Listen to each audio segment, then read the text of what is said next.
I had never really envisioned a world without the plug. But I knew we had accomplished the things that we set out to accomplish, and the work had been done. And I remember my mom telling me this like a couple weeks after, and I'm like, probably at the time was depressed and I didn't really recognize it. But she said, you have done remarkable. You've done far more than was even expected. And like, we are so proud of you. Like, you wouldn't have to do another thing. We're so proud of you. And it is okay for you to come home and rest. Welcome to Behind the Work, the show where we dive deep into the business, life, and careers of people doing some amazing things in the world. I'm your host, Jessica Santana, and I'm bringing you the stories behind the sexy and unsexy parts of success. So whether you're working at a company, building your business, or you're just trying to level up, this is for you. At Behind the Work, we believe that we all have to go up together, so make sure you're tapped in. Welcome back, y'all. I'm so excited because today we are talking with the one and only Sherrell Dorsey. I love Sherrell so much, y'all. And you know that I start every single episode with reading people's bios. But there is so much more to Sherrell than this bio, and we're going to get into it. I'm so excited that she's here because the conversation is going to be so amazing. I really have, grown such a profound respect for who you are as a professional, but also how your professionalism also just manifests beyond like the realms of what you produce to who you actually are as a human being, And so I'm really excited that you're here. So for the sake of formality, Sherrell is an award-winning data journalist, entrepreneur, speaker, and author, shaping stories and big ideas on the future of climate tech, sustainability, investing, technology, and the future of work. She founded The Plug in 2016, the first Black data-driven tech news publication to syndicate on the Bloomberg Terminal, which was acquired by ImpactAlpha in 2023. As a speaker, moderator, and presenter, she has taken the stage for organizations including TED Next, Google, Accenture, Microsoft, Amazon, Cisco, Bloomreach, the U.S. Chamber of Commerce, and more, leading conversations on AI, sustainability, and the systems driving our future. She holds a master's degree in data journalism from Columbia University and a bachelor's degree in international trade from the one and only FIT, Fashion Institute of Technology. Sherrell, Hey. Welcome to Behind the Work. Oh my gosh. Thank you for inviting me and having me here. I'm excited about this. I'm excited about this too. And so I always start off with providing people context on how I meet the guests that come to the show, because I've been super intentional about the kinds of conversations I want us to have and also the kinds of people that I want to bring onto the show. And so I remember very, very specifically, this had to be like 2017, maybe 2018. I met you through a mutual friend, and then you came to the AOT offices in New York City. Yes. And we just sat down and started talking about tech education. I remember you shedding so much light on your personal story and your personal journey going into tech yourself. And I remember really feeling like, wow, there's so many similarities between her life and my life. And at the time, you were based in Charlotte, you were building what you were building, which we'll get into a little bit later on. But what I found really phenomenal about you is that there was a theme of purpose-driven leadership that has always been resonant. And when I think about folks that have really operated with a level of intentionality, it's always been your name at the top of the list for me. And so that is some context for how I met Sherrell. And what I really want to start off with today is just giving you the opportunity to tell people who you are, who was little Sherrell, what were her dreams and her aspirations. And I know a little bit of your story, so we'll go deeper, but let's start with who you are and what you were dreaming of as a child. Oh my gosh, I love this. Because little Sherrell was all over the place. She just knew she wanted to be a boss. Yes. And I had many like little businesses when I was a kid. My grandfather bought my computer, or I call it mine, but it was the house computer, but pretty much mine, when I was 8. And I remember like Microsoft Publisher was a big thing, right? You can make websites, you can make business cards. So I would make business cards and sell them to people. Like I would make their business cards. My mother was my investor because she was the one that had to go to Office Max, Office Depot, and buy all the little Avery labels and things like that. So I would figure out how to turn little projects into business opportunities for myself. And I remember my cousins, they were at like Clark and Morehouse, getting their degrees, and they would come home during the breaks and they would just expose me to just all the things that they were learning and talking about engineering, talking about building wealth. And all of this was very new conversation. I remember my cousin getting me a subscription to Black Enterprise magazine. And so and this is when magazines were a physical thing, and they would get delivered to your house like every month. And they had a section called Kidpreneur or Teenpreneur, something like that. And so I used to love reading about all these kids building companies. And I thought, that's what I want to do. I didn't really know what an entrepreneur was. There wasn't a ton of entrepreneurs in my family, but I went to dance. I think you and I had talked about, dancing growing up. I was in ballet. I was in tap. I was like a semi-professional tap dancer. Got a chance to dance with Savion Glover in high school. So I had both this like technical knowledge that was emerging plus the arts. And then my entire household was like very, very focused on Black excellence and Black authors and Black art. And so I had this very unconventional, I think, childhood experience growing up in Seattle, in the South End, Rainier Beach, single parent household that was so enlivened and enriched by community.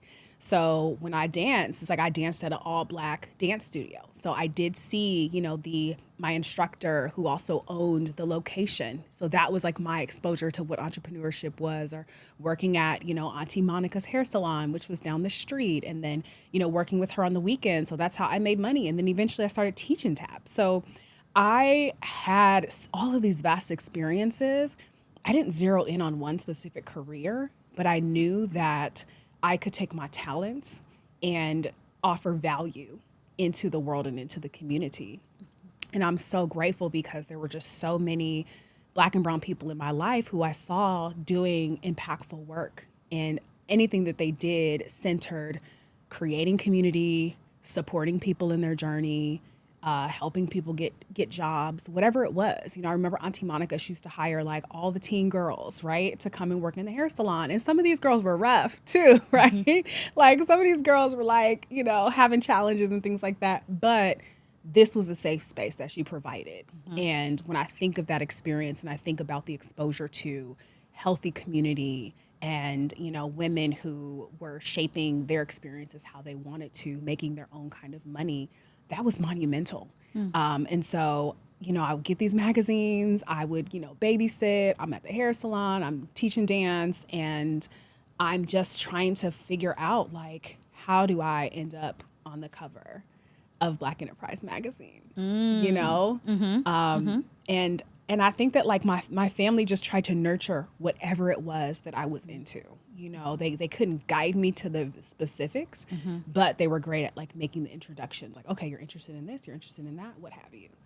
So yeah, little Sherrell just knew she just wanted to be a boss. I actually love that, because I think that one of the things so there's so many things and so many themes around what you just said that I think are important to highlight. One, I think your first interaction with a machine, right? Like, access to technology is such a big deal. I remember when I got my first computer, that's when I started tinkering, and I would not have gotten that computer without this nonprofit called Computers for Youth at the time. Amazing. That was giving students in underestimated communities access to tech.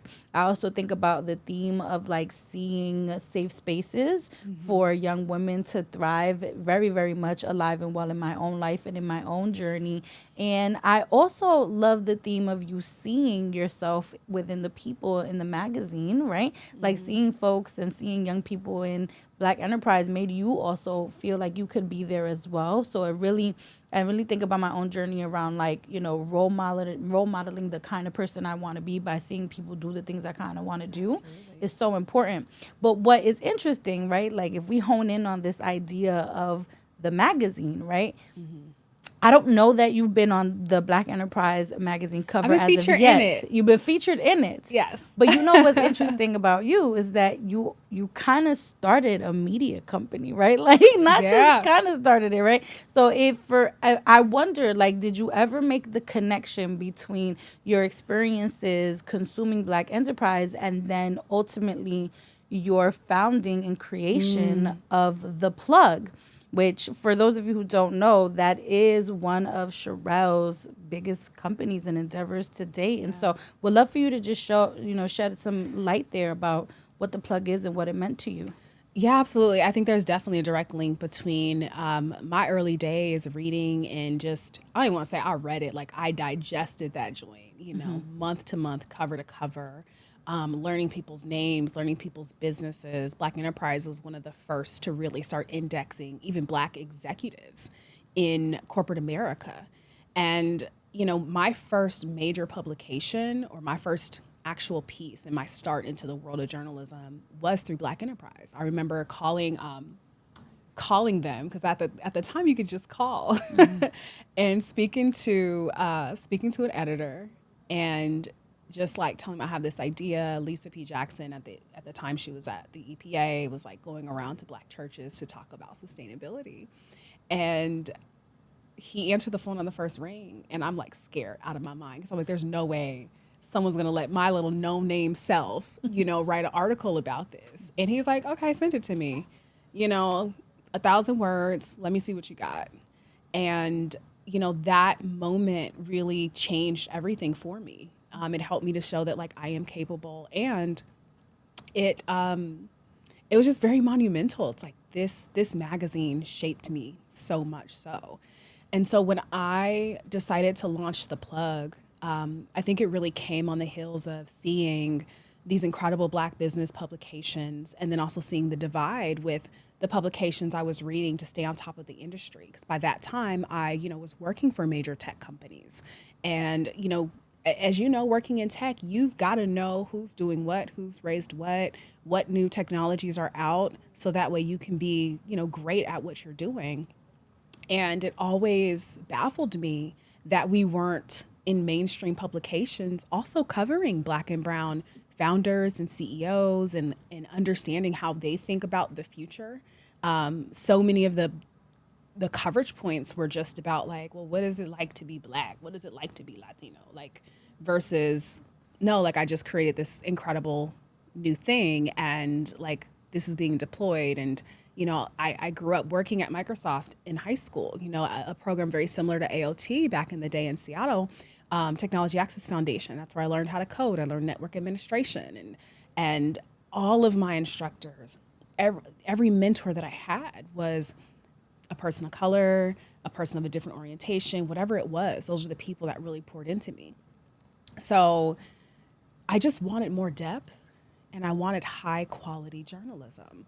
And because the media industry was changing so significantly, I thought greatly about, well, what's missing from the conversation. I thought about that index Black Enterprise had.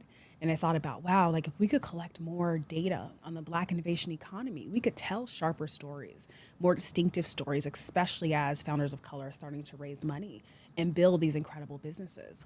And, why aren't we doing these deep dives? Well, we know that ad revenue started going down, right? The birth of social media, search engines, things like that. So strapped for time, strapped for cash. Even if you were a Black or brown person working at a major tech news publication, covering your own community was seen as niche, right? Or a bias, right? And so I went for broke and said, I'm just going to start a newsletter. I'm just going to do this every day. We had publications like the Skim out at the time, the Information. You had these dailies that were coming out. I was like, well, I want to read about Black and brown folks in tech every single day and what they're working on. And I want to talk about the conferences I'm going to and who I'm meeting. And it was really just a hobby. I kid you not, Jess. Like, it was just a hobby. I was like, let me just be consistent. Let me just be consistent in my writing. Let me be consistent in my thinking and my networking. And I did not intend for The Plug to become what it ended up becoming. But sometimes you do a thing and then it catches fire. Yes. Because there's an actual need and you're adding tremendous value. And I feel like it's very selfish of me to feel like, oh, I did this great piece of work, right? It's like, no, like I did this because I needed it. You know, I wanted to see that. I wanted that same feeling that I had when I was a kid waiting for Black Enterprise magazine, you know? Yeah. Yeah. You know, I think what you're hinting at is the humanization of our stories needing to be told past our racial identities, right? Absolutely. Like one thing I think for folks that are listening, you got to know that what the plug was. Like this wasn't just a newsletter that was highlighting stories of Black founders and Black tech leaders. Like this was a publication that was telling the stories of the real issues and the real products and services people were building and why they were building those things, right? So it wasn't just centering, you know, the stories, right? Because the stories, we know that Black and brown people exist within the technology industry. But what we don't often hear about is what they're working on and why these issues that they're working on are important, right? And when we think about, you know, the ways in which history has oftentimes left out inventors, right, that have been Black and brown, and we don't give them credit. Like the plug for us was a movement. I still think it's a movement. Can I tell you one story too? Because when I met you, I think I was just starting grad school because I was in New York for that year. And we ended up getting a major opportunity to, this is when we started original reporting with Vice. We got an amazing licensing deal with Vice and their Motherboard channel. And at the time, like I was just working on data sets, and I just kind of coincided that with all my work for my master's program. And one of the topics at the time was the expansion of WeWork, right? Like WeWork was everywhere. It was the talk of the town. They were opening up a WeWork. The stat was like every like 30 seconds in a different city. And one of the bigger questions we hadn't asked was like, well, what are all the co-working spaces that are owned by Black and brown folks? And it was so surprising to me that no one had ever asked that question. And so I started doing, and this is also the benefit of doing your work in public, where I started populating a list, and then I asked folks on social media, what other co-working spaces that are owned by Black and brown folks do I need to know about? And they started contributing like all this data. And you know, I ended up creating a bubble map to show people like where these places were. And that particular data visualization ended up going viral. And the story was hyper-focused on these being safe spaces for innovation. And yes, I wanted to talk about the larger conversation about co-working and the advent of co-working alongside a whole phenomenon like WeWork. But also I had to ground it in what does safe space for innovation look like. And so I started with the initial lunch counter sit-in in North Carolina in the 60s. And so being able to still root it in culture and to create cultural significance for space for innovation and to highlight like 60 plus co-working spaces. It was both being able to honor, you know, the history, but then also expand into all these operators who decided to take this risk and also build co-working spaces in the most unlikely of places. And a lot of times, like just through the sweat of their own brow, keeping these centers, you know, going and doing more than just having a place to work, but also a place for education and bringing groups and young folks to come and learn about innovation. And so I really think about how every level of building the plug was with intention, but more important, it was curiosity. Like, I'm just a big nerd, and like, I really wanted to understand like what was happening, and I just produced stories of it, and people were like, oh snap, I would have never thought about this, you know? And like, and I was like, well, when in media, when in journalism, do we stop just being curious about people and about movements and the other sides of the conversation? And I think that's where I started to like really get bold and start calling out traditional business media and say like, y'all are just being lazy. This is lazy journalism. Like to only ask someone, oh, well, what's it like to be Black or what's it like to be brown versus like, yo, what are you built in? Let's talk about it. Yeah. And to be fair, Sherrell, to be fair, right, you didn't just produce the data visualization. Like, you actually went as far as to say, like, co-working matters so much that I'm going to open up my own co-working model in Charlotte, right? And so for those of you who don't know, Sherrell started something called Black Tech Interactive, which was a company, but it was also a company that had a co-working space and a whole bunch of educational opportunities locally in Charlotte. And you were doing this also while building the plug at the same And going time. to grad school. I do not recommend. I remember being like, this girl is unstoppable. and it's so important, right? Because, again, going back to this idea of purpose-driven leadership, like you were in grad school, you could do anything. Yeah. When you have a journalism degree from Columbia University, you can literally do anything. Right. If you put your mind to it. And so when you think about, the creation of the plug and then the establishment of Black Tech Interactive, what were the things that motivated you at the time to get into a physical location to start producing these kinds of ideas? Because I do believe that there's so much valid reasons for why you need physical spaces. And I know in the age where everyone loves this work from anywhere lifestyle, the idea of co-working and that data visualization, I think also makes the case for you got to be collaborative. You got to do innovation with people. And I think you started doing that with Black Tech Interactive. Yeah. I'm sorry. I'm tearing up because it was such an amazing moment. Because physical space matters, especially when there aren't a lot of safe physical spaces for us, or a lot of spaces where we are invited and we're not made to feel like outsiders. And I didn't know that at the time, and I'm sure that when you start something like AOT, which had its early origins, a whole different name, it's like you're on a journey. And, Black Tech Interactive started off as Black Tech Charlotte just as a meetup, because I was living in the city.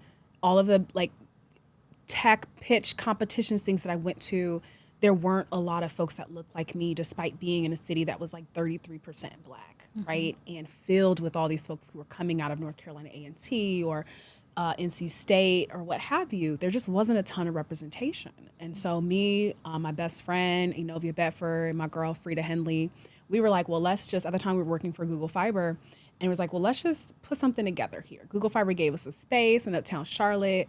My boy DJ'd. We went to Harris Teeter and got some 2 for $12 wines. And we just figured it out. And we thought maybe 30 people would show up. And that first meetup, we had over 150 people. And so for about a year, just at least once a quarter, we would do events, and we'd ask different businesses to host us there, different tech companies that were there. And we started getting recruiters coming who were like, oh, we are looking for talent, right? And some people started bringing, started coming looking cute so they could find a man. So it was such a phenom. And along the lines, we were able to also start collecting data, right? I'm the data girl, so I was like, let's really get an account of who's here, because a lot of folks are building things in their garage or building things at their kitchen table, and they don't have a supportive community. We started flying in our friends who were VCs, right? We had folks coming from all kinds of companies to come and share and connect, because, in the South, the Southeast particularly, money moves slow. So folks are having to leave their city to go and raise capital in Silicon Valley, in Seattle, in New York, or what have you. And so we wanted to start to bridge that gap.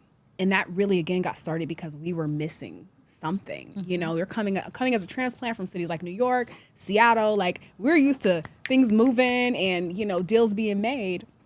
And so seeing that deficit and then creating this phenom and then getting all of these amazing press features, we got approached by Camp Northern, the amazing team at Camp Northern, which was a new development in Charlotte, where it had previously been a lower income, community that was transforming, as we know how that happens.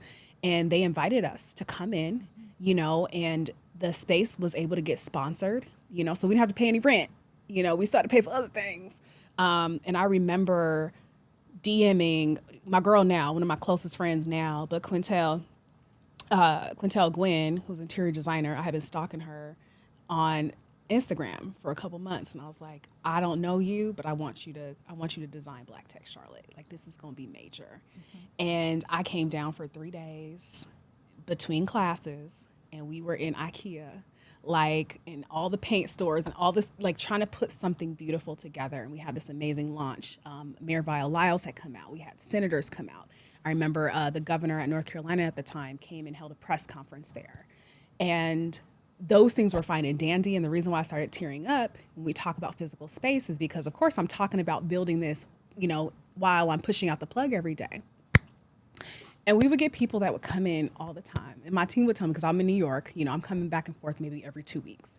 And they would say, people just come here, of all ages, people will hop off the bus and they would just come and stand in this space because they felt seen. And they felt like, I've always been interested in technology and I've never had a place to be. And our place was fly as hell, too. It was Black art. It was just colorful. It was bold. It was modern. And sometimes we would go into like City Hall. And, this is what happens when you live in the South, right? You go into City Hall, people like, I was telling my daughters about y'all. And, and we was praying for you at my church. It's like, you got to love the South. But there was something so dynamic about having that physical space that I didn't understand until we did this thing. And I think we were just like, we're just doing what we know how to do. And we just want to do fly things. But we didn't understand how it was going to cultivate this amazing sense of community. We would have holiday parties and people would bring their kids. And like, sometimes like my iPhone photos will pop up and will show me like just all the ways in which we activated this for community. We would, when not in use, like we would let folks come and rent it out for, their art shows or what have you. And so it really became this third space that we were able to activate and even just teach everything from how to pitch, how to build a presentation, because no one was paying attention to these folks, right? And these are folks from all kind of backgrounds. We got a call one day from this older woman, and she was just like, listen, I need y'all to help me fix this flyer for me and my ladies in our tea party. And we're like, yes, ma'am. Okay. But the love and the genuine support was so real. And when, the pandemic happened and we just had to transition a lot during that time, thankfully, Mr. Henry Rocket City Startup Labs bought all of our assets, and he continued a lot of Black Tech Interactive's work. But we did have to close the physical space. But before we did, we had a Black Innovation Library. And that I feel like is my proudest moment, is that we were like, we want to build a library filled with books, Black innovators, business people, scientists, and just, conversations that we don't have at large. And we want to host Saturday classes or just Saturday reading groups for folks' kids so they can learn about Black scientists. And we did this video asking for like folks buy stuff on our Amazon wish list. And we got like 300 books. And we had an amazing library for a few months. And then we were able to work with one of our Black Tech Charlotte members, Rosalind, who was an amazing librarian for Charlotte Public Libraries. And in one of the brownest, neighborhoods, they were able to establish a Black Tech Charlotte section. And it had all of the books that we had, and they were like, they're getting checked out so much that the library's having to purchase more so that there's enough. And it was amazing to be able to support Black authors, Black entrepreneurs. And yeah, I miss having that physical space, but it was a lot of work. That's for sure. It was a lot of work. Yeah. But you know what? I think that the thing that really jumped out at me was that you started with a meetup and 150 people came out. And I think that when I hear that, I want to speak to the importance of connection, right? I think that people don't realize that in technology, like there's still very much like I'm sometimes the only person in the room that looks like me moment. You know what I'm saying? That happens all of the time. And I think that when you are craving connection with folks that have shared lived experiences, like you literally will find yourself looking for opportunities to meet up with people. I think when what you created was an opportunity for people to meet themselves reflected in other people in an industry that oftentimes does not reflect our values, does not reflect us in leadership. And while you did have to shut down the physical space, if you haven't heard this from anyone else, know that these folks are always going to remember you for the ways in which you created a space that validated their humanity in a society that oftentimes doesn't want to provide the equitable access to these kinds of opportunities. And so What I would love for you to do is provide context as to why you decided to shut it down, right? Because when you see the kind of impact that you're having on people, and then you're also seeing the kind of transformation folks are going through by being able to interact with what you've built, letting something like that go can be really hard. And if I remember correctly, you actually let Black Tech Interactive go the same year that you let go of the plug. And am I right there? No. Was it like a year before? No, I let, Okay. so we officially closed physical operations in, I want to say maybe 2019. In 2019. Okay. Yes. I didn't sell the plug till 2023. Okay. So in terms of letting go, I had to also make a decision, right? Okay. Because I was operating two businesses. Yep. And even though I had partners in one business, I still was heavily responsible for keeping the ship running. Yeah. And, you know, after a while, like you have to zero in on one thing. Yeah. And I was neglecting the plug. And I knew that I wanted to take the plug to all new heights. I knew that Charlotte wasn't my forever home. I loved and appreciated the city. I love and appreciate the people who supported our work, and who even just gave of their time and, you know, would come in the cold and help us put together furniture and all the things. Like, we had so much support in people who I still call friends to this day. But it just got to a point where it was a lot, like having a physical space is a lot to manage. And, you know, support was strong, but I had to make a choice. Yeah. And thankfully, you know, City Startup Labs was like, okay, well, like we can buy curriculum, we'll buy assets or what have you. So there was a slight acquisition there, especially of the brand that ran for a really long time. And it was difficult. It was really difficult to say, this is my baby, you know, I know what this means for this community. And also, just because things are great and have a great impact, it doesn't mean it's always supported. And I want to be clear too, especially of the experience, I think, of women of color, of brown women at tables that are predominantly male dominated. The struggle of being treated fairly and getting the same kind of access to dollars that others get. I also had to spend a lot of time fighting for just the resources in the work that we were doing, despite having proven ourselves, despite getting national attention from like Bloomberg and Seattle Times and Charlotte Observer, you know, about our work. It was still a challenge when we were going to funders. It was still a challenge to raise. And we would sit and watch these very mindless companies get built and funded by folks that did not look like us, who were not from our community, who didn't have as much impact.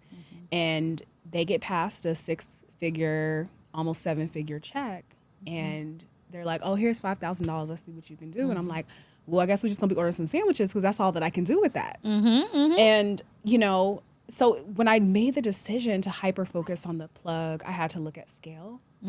I had to look at what are also my fights to fight, you know? And I knew that this is a seed.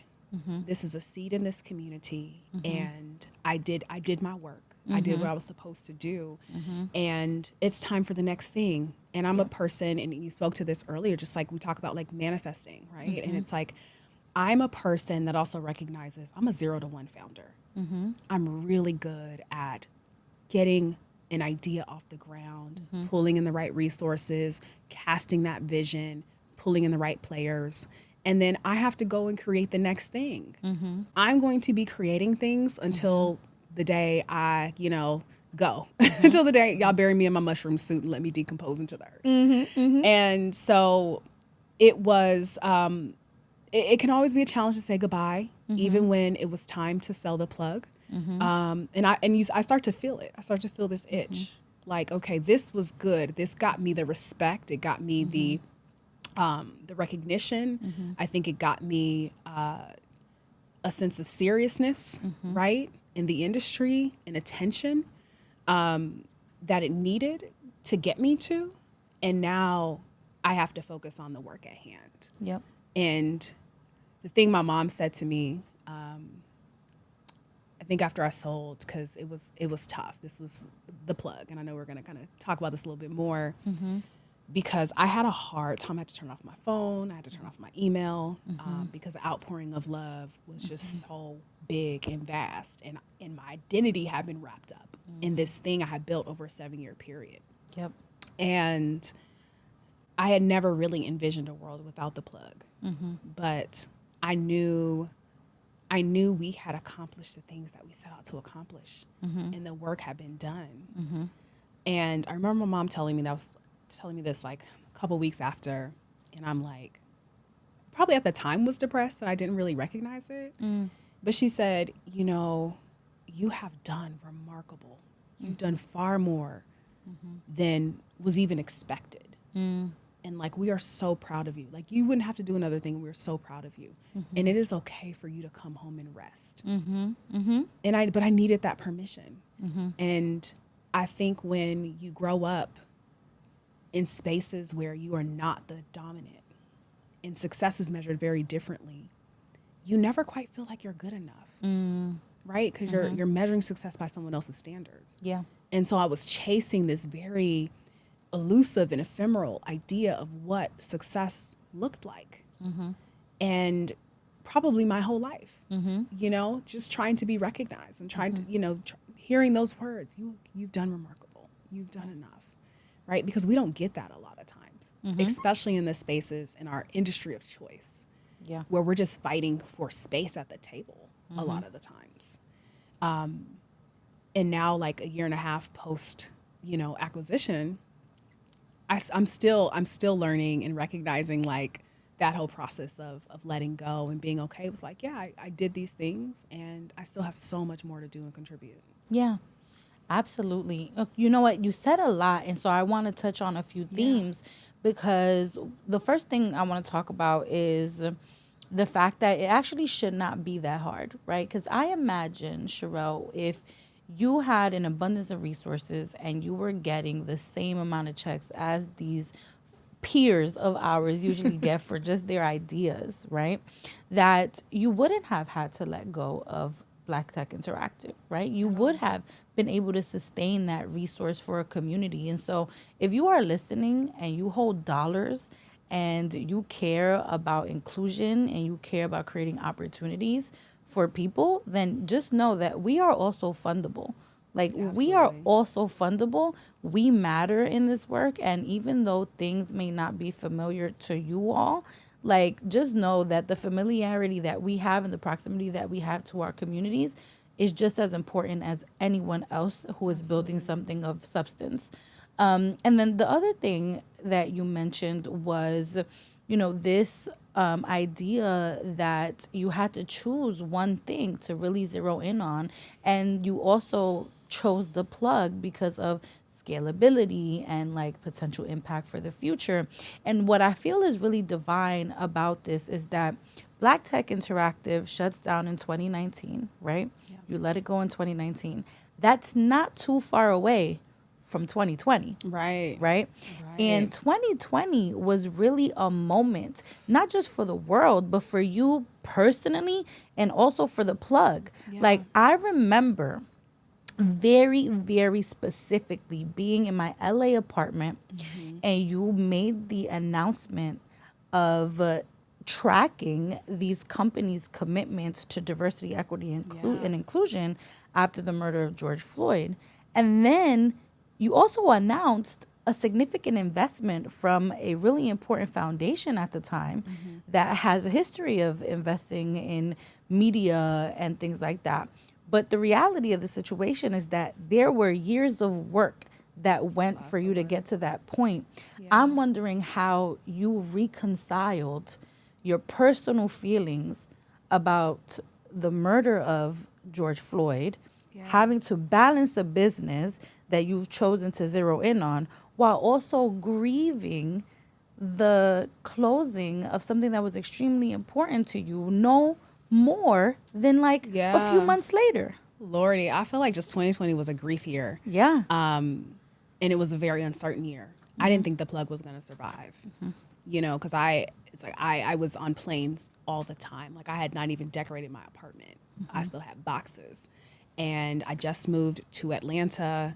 And I was excited to like, okay, let me tap into this ecosystem here in Atlanta. You know, like this is really going to help the plug take off. You know, this move is very strategic.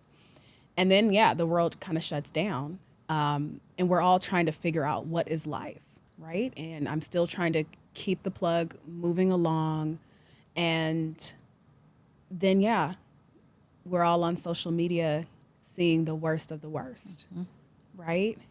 And what caught my eye was seeing these CEOs that I followed start to actually use very specific language and call out George Floyd's murder, call out systemic racism, you know, using the actual strong language that we know now is being targeted. And I remember when I was working in tech, when Eric Gardner was killed and protests were happening. And I remember when, you know, I was a marketing manager at the time. And the only correspondence we got across the company was like, just pause your campaigns this week. There was no acknowledgement about the pain and the despair that we were experiencing. I remember having like to present, and it was like my worst presentation ever because I couldn't focus. Like I was so distraught. So when I saw these statements start to pour out, you know, online, I'm like, oh, this is new. This is different. I also felt very powerless, Jess. I felt very powerless because I'm like, for all of me being able to create safe spaces and talk about innovation and talk about progress, I'm like, none of this, none of the degrees, none of the fancy startup competitions and shirts and press, none of that prevents the fear that I have when I think about my brothers and my uncles. You know, and at the time, my man, like, leaving the house with the potential, a high potential that he may not come back or they may not make it. And living with that fear continuously. And to see this disgraceful, you know, act of a man that should have not been murdered, who should still be alive today, I felt like I can't do anything. I'm not going to march in the streets. You know, at the time, you know, Atlanta folks were turning up. You know, I lived in Buckhead at the time, and folks were smashing in windows and all that. So I was like, I'm not going to be outside. But what I can do, I'm a journalist, and I can cover this moment, and I'm a data journalist.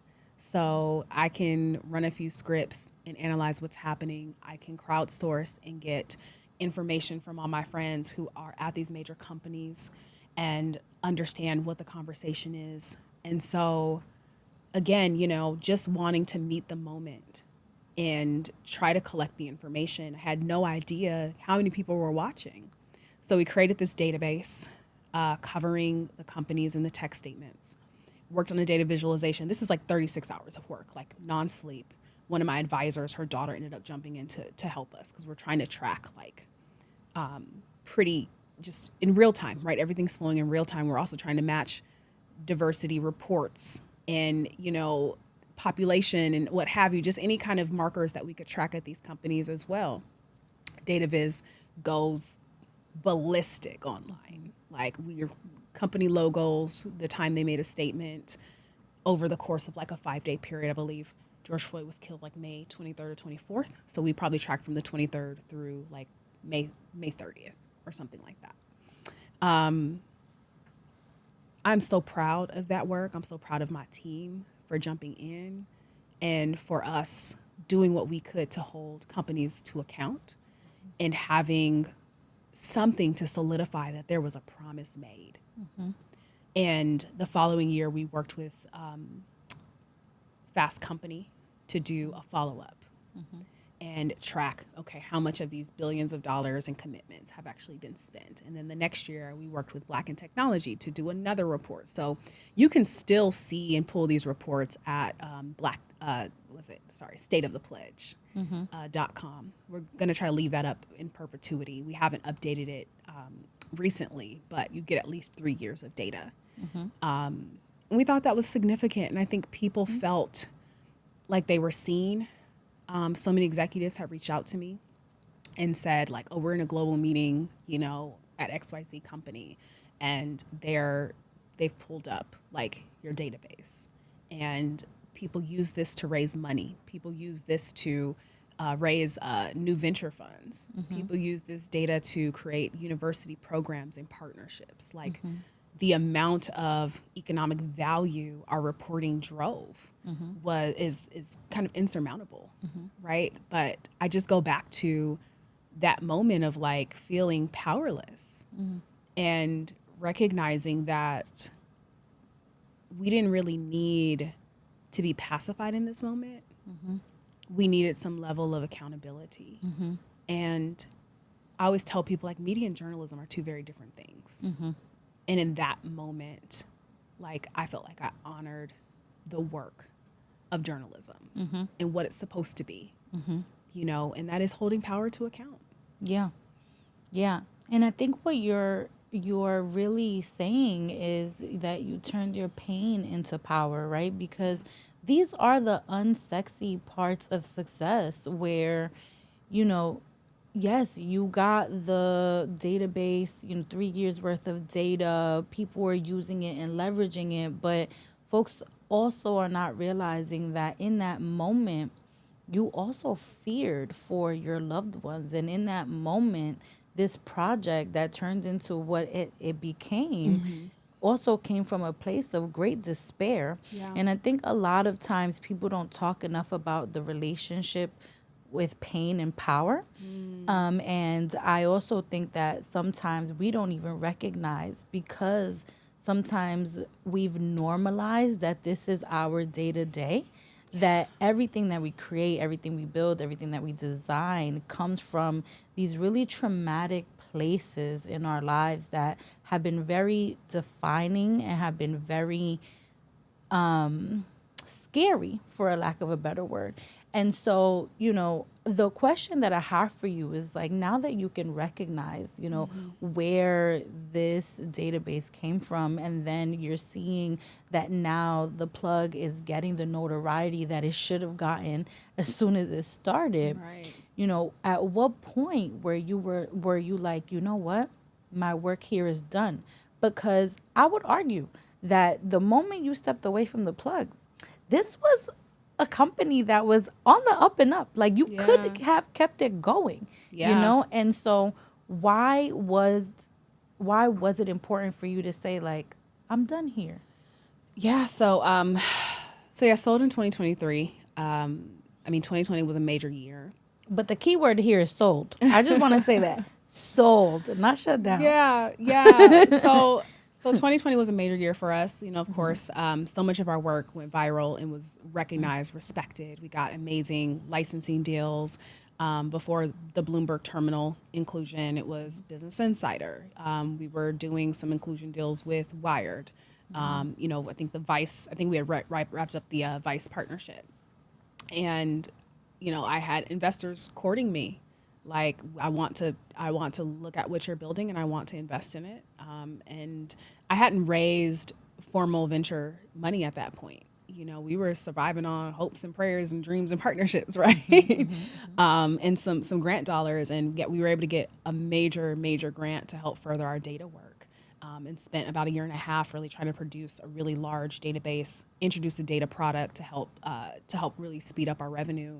I got to hire amazing Black women journalists, and countless, like 100+ countless Black business journalists around the world, and really set a standard for how we did reporting on Black businesses.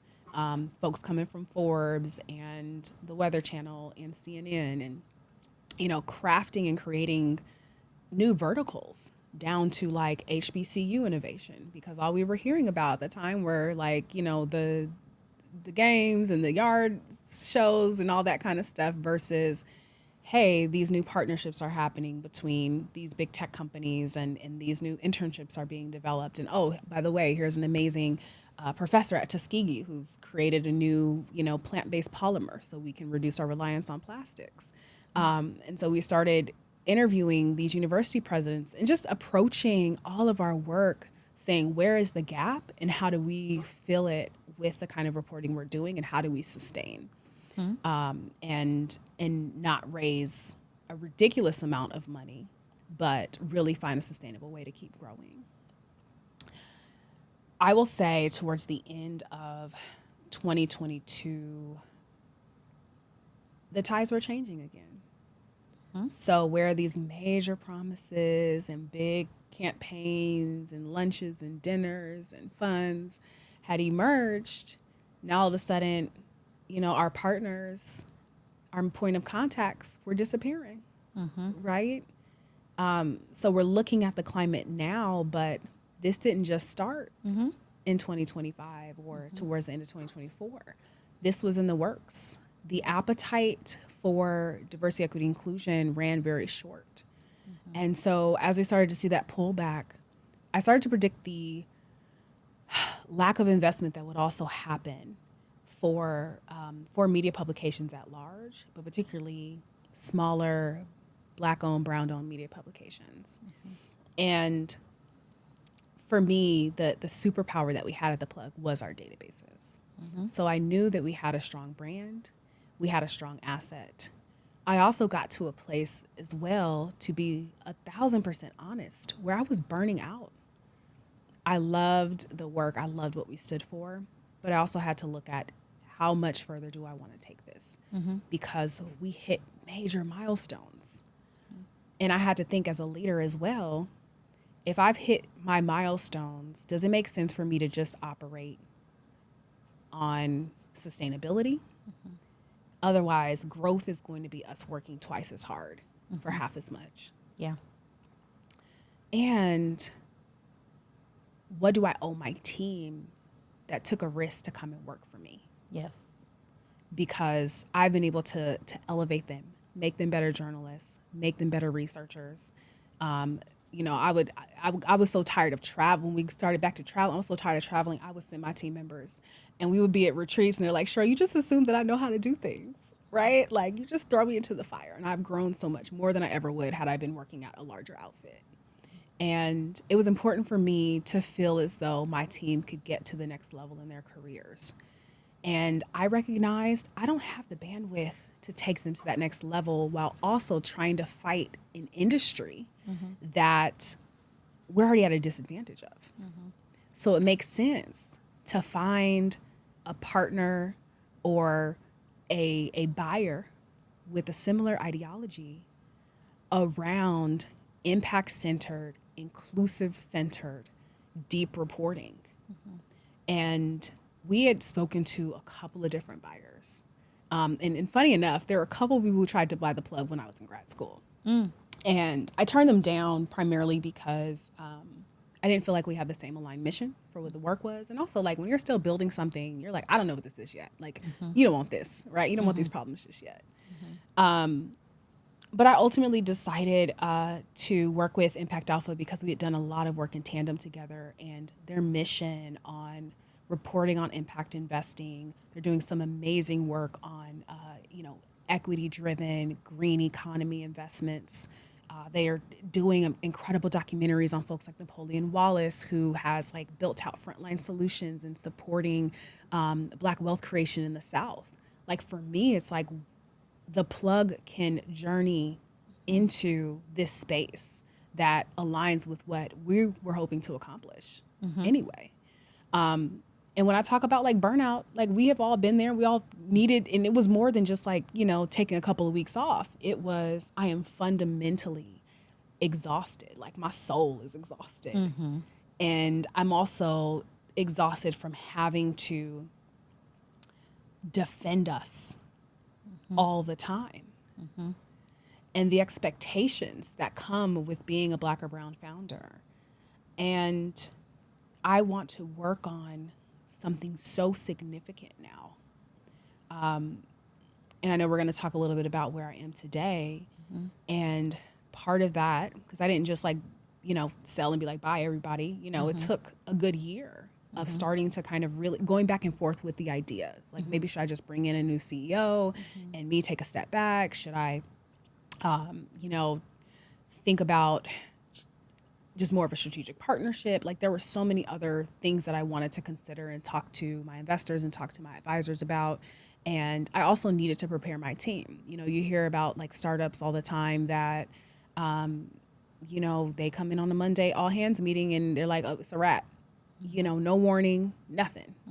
And so I knew that I had way too much respect for my team to just abruptly, you know, end things. But those were hard conversations when, you know, I did need to tell them like, hey, you know, this is where I'm at.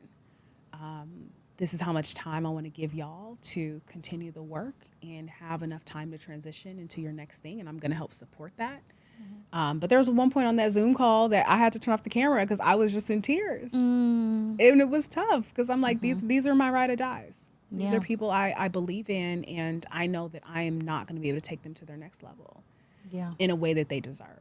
And I have this other mission that I have to fulfill. And I thought I could do that through the plug. But again, going back to focus, right? Like, I can't serve multiple masters. Like, if I'm going to lock in, I got to lock in. Yeah. I think the level of self-awareness that I'm hearing from you is so refreshing because I think, one, it is one thing to say I'm ready for my next step, but it's another thing to say I'm ready for my next step and I'm going to close the current chapter with integrity. And what I'm hearing from you is you were thoughtful in knowing that you needed rest. You were thoughtful in knowing that there was a larger calling ahead. You were thoughtful in the ways in which you made sure that your team was solid and good.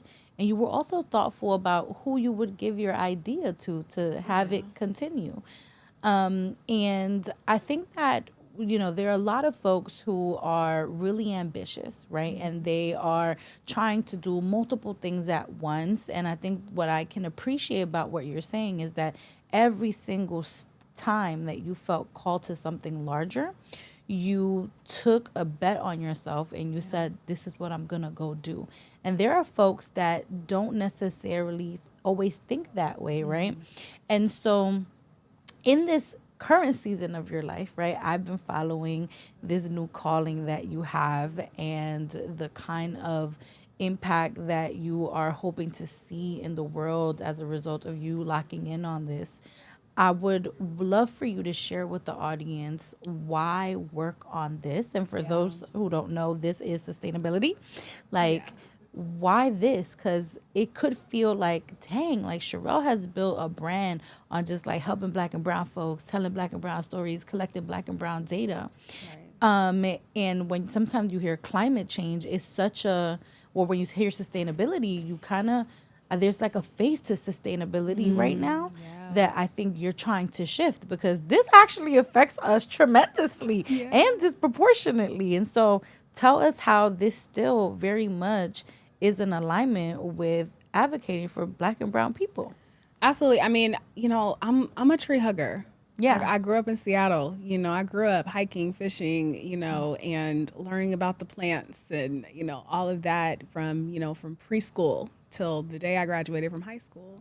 And I was that person in my dorms trying to teach, you know, the floor how to recycle and pulling stuff out of the trash. And, you know, and as I mentioned, going back to our, you know, initial part of the start of our conversation, my first published professional article was on, you know, what Lisa P. Jackson was doing at the EPA around sustainability in Black communities. And so much of my reporting early on was centered around equity and justice and sustainability. And I think I even did a piece for Black Enterprise on this amazing Black business owner who had a solar installation company, and he was hiring folks who had been formerly incarcerated, training them, and they were like now installing solar panels. And that was like circa 2010, right? For me, there's such vast opportunity to expand the story on what's happening in the climate crisis and what's happening from an environmental justice perspective. Because as you mentioned, like we're disproportionately affected when we think about asthma, just by the simple fact that entire, what are those highways were put up through our neighborhoods, right? To create separation, right? And as a result, our kids have more asthma cases, right? Everything can be linked to environment, fewer green spaces, access to food or healthy food. When you start to look at and start to chart out zip codes, you're going to have less fresh food in certain kinds of zip codes compared to others. And so I'm looking at this on the grand scale of the fact that, listen, I kind of like living on planet Earth. I don't want to have to live underground and start a whole new society, right? Like too much silos, too much paradise. But the reality is we are at a critical juncture where the Earth cannot handle all of the emissions that we've been placed because we've chosen profit, right, over sustainability. We've chosen overconsumption to the point where we are disrupting other people's ecosystems in other countries where their rivers are flooded with plastic. It's so bad right now that the new study is that we eat about a credit card's worth of plastic every single day just because of all the plastic we have in our lives, right? And so when I think about this issue, it is universal, it's holistic, but I also see the opportunity for Black and brown folks and beyond to be solution oriented and to be innovators in this space. So while it's not distinctively just this niche target for me, it is about meeting people where they are, right? It is about talking about the cost savings by saying, look, you don't need to buy as much as you buy, right? Like, let's put that money into investments. Let's find ways to grow parts of our own food. Let's look at the ingredients that we're about to put in our body or on our bodies. Let's pay attention to the kind of fabrics that we're putting on our bodies and on our kids. Because when I was in undergrad, I used to go up to Columbia and I was sit in all these policy conversations and hear about how hair products alone were causing Black and Latino girls puberty at like 6 years old, as early as 6 years old. And how many babies are being born with so much plastic in them that the estrogen levels are higher, right? And all of these things are linked. And considering what healthcare looks like in this country, I mean, we really can't afford to not be informed, but we also need people to speak to us in a language that we understand, right? Because like you said, the face of sustainability has looked vastly different. And I'm a tree hugger. But I also like getting dressed up. I like a bold vegan red lipstick. Shout out to the Lip Bar, So I think overall, I think my mission right now is to ensure that all hands are on deck. And if I can help people, I always love that quote by Tupac. He's always like, I may not be the person that changed the world, but I want to spark the brain that changes the world. And so my work, I host a TED Tech podcast, which is all about big ideas. It's looking at these incredible thinkers and engineers and scientists and researchers who are thinking about what can be. And so I want to continue to expand that, what can be. And if a person comes across my work and is like, oh, let me make a transition in my supply chain so that I'm using more compostable or biodegradable materials, or I don't want to just create a new cosmetics line. Like, I want to create, go bags, because natural disasters are going to be a strong part of our lives now, right? And I want to help facilitate ensuring that communities of color have what they need in the event of a natural disaster. We've got to think beyond the here and the now, right? We've got to think that our water is not going to be sustainable. We have to think that our air quality is not going to be sustainable. We've got to think that access to healthy and affordable food is not going to be sustainable. And so if we know that, it's not to be alarmist, but if we know that, how do we now start to rethink what we need to create in the world besides more t-shirts, right? And things that, like, okay, they're cool, but they're not going to change the paradigm if we're all fighting for our lives. Yeah. Yeah, this actually reminds me of a quote from Chief Oren Lyons of the Onondaga Nation, where he says, I'm here as the seventh generation because 7 generations ago someone cared about me. And I think that this is what we get when we start thinking about centering sustainability, in that we really need to be thinking about not the now, not the instant gratification, but what this actually does to our planet long term. Absolutely. And so with that being said, Sherrell, my last question for you is, What do you want to share with the world about this new chapter for you? And what are ways in which people can make micro changes to their lives to lead more sustainable lives so that in 7 generations, they can look back and say, you know what? My grandchildren are here because I made some good decisions. Yeah, I want to share, this new chapter for me is about intention, it's mindfulness, it's about community, it's about really turning to the things that matter. I think we had an era in social media where everybody was talking about soft life and like black girl luxury, all those kinds of things. And I think that you can have everything. I think that you can have and design your life and your world as you see fit and for what feels good to you. And the mindfulness part comes into the how, and the what, and the why. And how can I be more thoughtful and not wasteful, right? And I tell folks all the time, I don't care if you care about the planet or not. Just stop buying shit you don't need. Like, that's the first thing. You don't need all these things. You don't need all this plastic in your house. You don't need all of the just stuff that has kind of created this sense of superiority, or this idea that if I have this, then I'm wealthy. And it's like, how do we just start to think more about what is the impact going to look like if I make these choices now? I don't have children yet, but I do have nieces and nephews that are young. And I think about, like, I just want them to be able to continue to play on the playground. I want them to be kids as long as humanly possible and to enjoy putting their feet in the dirt and climbing trees, right? Like, I want to see that world. And as I think about becoming a mom, like, I want my kids to be able to do and be and see and experience. Because when we talk about even just endangered species, and like, I want to be able to ensure that like the zoo is available to the next generations, right? Because those animals still exist, right? We haven't completely killed them off. And I always tell people, like, start simple. Start simple. There's so many incredible environmental educators that are online to follow, and it can seem overwhelming, but it's like, it's little things like, don't microwave your food in plastic. My family knows, my people that come to my house know, like, when I don't care if we're getting takeout, all of that's getting plated onto a real bowl, and we're using real utensils, right? Like, no more eating of plastic, no more microwaving, that little plastic thing on the top. My mom was visiting and she was like, yeah, I forgot. We have to toss that out now because, I don't want that, microwaved. And there's also something that is so mindful when you are using your dishes and you're using these things that you've invested in your home, right? Like, you're using your fancy dishes, you're using your fancy wine glasses, right? Versus just things that you throw away that you don't care about. There's no such thing as a way.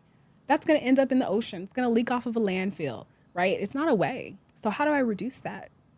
And just as well, like, check your fabrics. You don't have to go and buy a whole new wardrobe. I try to tell people that, like, slowly, just pick one thing a month.